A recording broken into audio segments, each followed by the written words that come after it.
Hi, I'm Damon Weaver, and I'm here with Lisl Bogart, and she's a Holocaust survivor. What is the Holocaust? The Holocaust, actually, to describe it, is if you burn everything around you and kill all the people. What Hitler tried to do is kill all the Jews. And we know now, fortunately, that he not quite succeeded. Some of us were lucky to survive.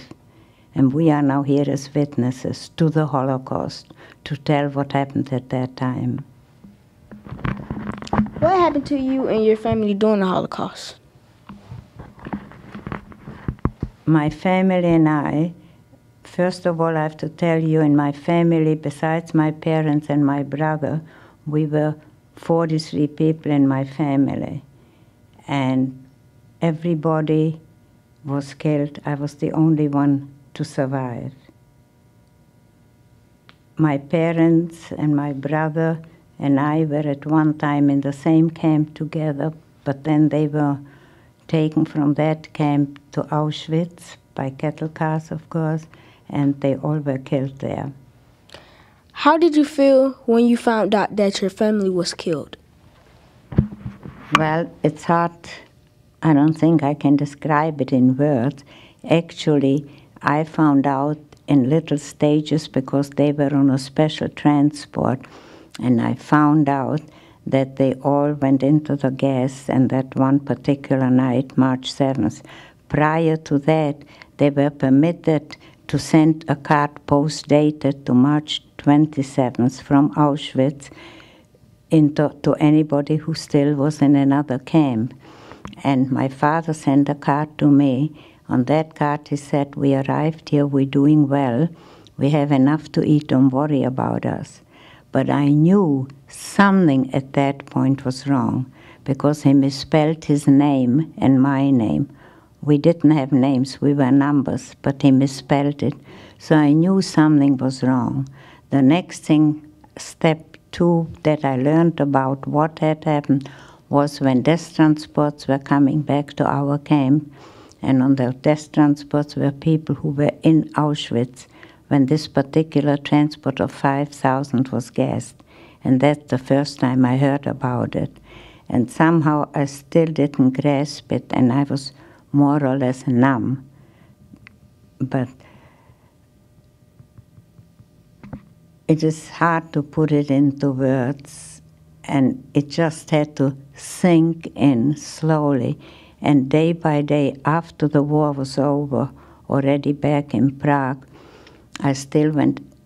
We had a repatriation office the Russians created, like a Red Cross office, where everybody put the names on the wall, trying to look for family returning.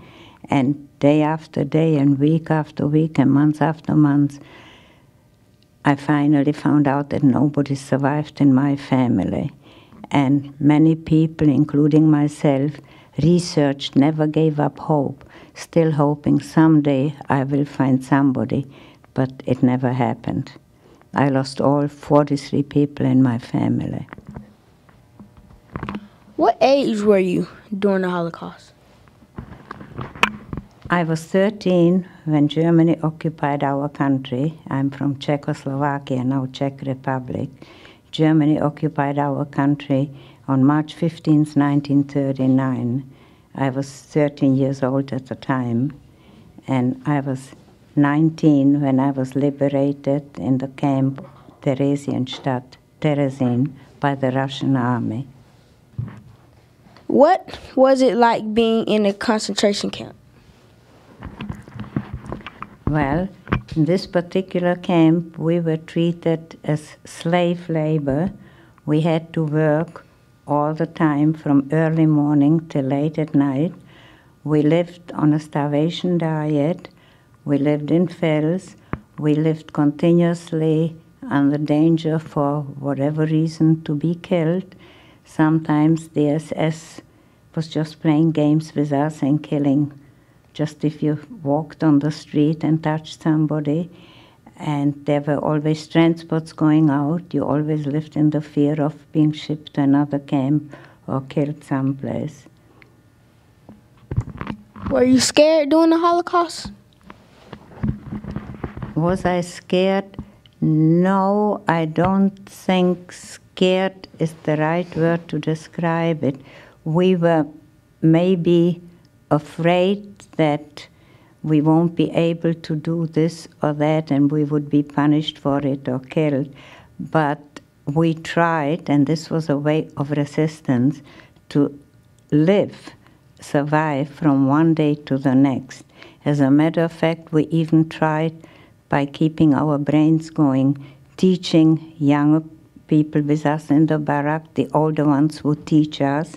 We would memorize songs or poetry we knew from before, or history, just keeping our brains going, not to give in, not to be scared, and just to start living, fighting it off day by day. Do you have nightmares about the Holocaust? Do I have nightmares? Well, not now. At first, yes. I had nightmares for many years. I would wake up at night screaming and crying. They got better as time goes by. Now I just call it bad dreams, and I still have lots of bad dreams. Do you think America should have helped you guys in the Holocaust more? I think not just America, all free countries should have helped us more. Actually, no country helped us. There were some individuals, brave people, non-Jewish people, who helped to save a Jewish life. But they were very, very few in comparison. Yes, I think we have now learned how important it is to help. Of course, at that time, we did not have Israel. Israel was at that time Palestine under the British mandate. So we didn't even get help from there. Why do you think the free countries didn't help? Well, I really don't have the answer to that. Hitler was a tyrant. Hitler set out to take the whole world, and all the countries thought if they were just fighting the war, they will end the war and some of us will be saved. There were 2 young men who escaped from Auschwitz and made their way to England and begged the British, the Royal Air Force, to fly over Auschwitz. They knew at that time from maps, from planes, where the gas chambers were located and the railroad tracks. And they begged the RAF to fly over. And the RAF did fly, but they did not fly over Auschwitz. 6 miles away, they flew over the oil fields and bombed there, thinking they would help this way to shorten the war instead of just the railroad tracks. Their excuse at that time was they were afraid to kill some people. Well, they might have killed some people, but millions might have been saved if that would have been done. Why is there so much hatred in the world? That's a very, very good question. I wish I would have an answer. Hatred is something you're not born with. Nobody's born with hatred. Hatred gotta be taught. We are taught in many ways to hate, and sometimes just in fun when we tease each other. It is hatred, it is a prejudice. But there's unfortunate hatred now all over the world, and it's still happening. How can we all get along? How can we what? All get along. How can we get along? I wish I would have a good recipe for that. All I can say is this is what we, the survivors, are now trying to do, to teach the young generation about hatred, about prejudice, teaching what we lived through, because we don't want this ever happen to anybody. And we, the survivors, are actually the last generation of witnesses, because when all this was happening, we were the teenagers, and we are the last generation now to tell and teach about the hatred, telling what happened to all of us. We are speaking for the 6 million of Jewish people that were brutally murdered, that are not here to tell.